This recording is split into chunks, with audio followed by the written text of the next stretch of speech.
Salut, c'est Hassan de Fitsport et aujourd'hui on se retrouve pour voir comment Cathy a perdu 3 kilos en un mois en allant au McDo. Alors, si toi aussi tu veux perdre du poids mais que tu veux pas forcément te frustrer niveau alimentation, que tu veux pouvoir quand même avoir un minimum de liberté, alors je t'invite à t'abonner et à activer la cloche pour ne rien manquer de ce qui sortira. Et nous, on démarre. Donc, il faut savoir un truc, c'est que pour perdre du poids, tu n'as pas besoin de te détruire et de te priver de tout et tous les jours. Alors, la plupart des gens qui veulent perdre du poids, qu'est-ce qu'ils font? Ils disent, j'arrête le chocolat, pardon, j'arrête les fast-food, j'arrête de manger dehors, je mange que de la salade, j'en mange un tout petit peu, et j'essaie de boire que de l'eau, et puis on verra si je perds du poids. Résultat, ils finissent par craquer, parce que c'est compliqué à tenir, puis ils reprennent 2 fois le poids qu'ils ont perdu, et puis le moral est à zéro, et puis on finit par tout abandonner. Alors évidemment, la solution, c'est pas ça. Il y a un juste milieu, comme dans tout, dans la vie. Le plus important, c'est quand même d'être équilibré. C'est pareil, pour perdre du poids, il y a un équilibre à avoir niveau alimentation. Ton corps n'aime pas souffrir. Ton corps, il va falloir lui donner un minimum ce qu'il veut, tout en étant raisonnable, toujours évidemment. Mais voilà, ton corps n'aime pas avoir trop, n'aime pas avoir peu, il aime avoir ce dont il a besoin. Et pareil, niveau activité physique, etc. etc. Alors évidemment, moi, la preuve est simple, c'est que j'ai eu une élève là qui s'appelle Cathy, qui a perdu elle 3 kilos en un mois. Alors 3 kilos, c'est pas forcément excessif pour un mois, elle aurait pu perdre 4 ou 5, mais elle s'est pas privée. C'est-à-dire qu'elle allait au McDo, elle mangeait, et tout allait bien. Alors comment elle a fait? Parce que c'est quand même ça qui t'intéresse, j'imagine.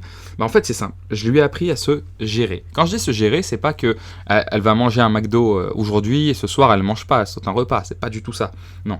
En fait, je lui ai expliqué ce qu'était un déficit calorique, mais j'ai été assez précis. Et je vais te l'expliquer. Un déficit calorique, c'est quoi? C'est la différence de calories que tu as entre tes apports et tes dépenses. Si tu apportes à ton corps 2000 kilocalories et que tu dépenses 800 kilocalories, tu as un déficit. Par rapport à ce dont tu as besoin pour maintenir ton poids, tu es en dessous et donc forcément tu vas perdre du poids. Et c'est ce qui explique qu'en fait tu peux perdre du poids en mangeant du chocolat, tu peux perdre du poids en mangeant des gâteaux, tu peux perdre du poids en mangeant des McDo, etc. etc. Le tout, c'est de connaître sa propre balance calorique. Si tu es en déficit, mange ce que tu veux, tu vas perdre. Il n'y a pas de problème, d'accord? Et donc voilà pourquoi c'est possible. Maintenant, c'est pas donné à tout le monde de perdre du poids en mangeant un McDo, parce qu'un McDo, ça reste quand même calorique.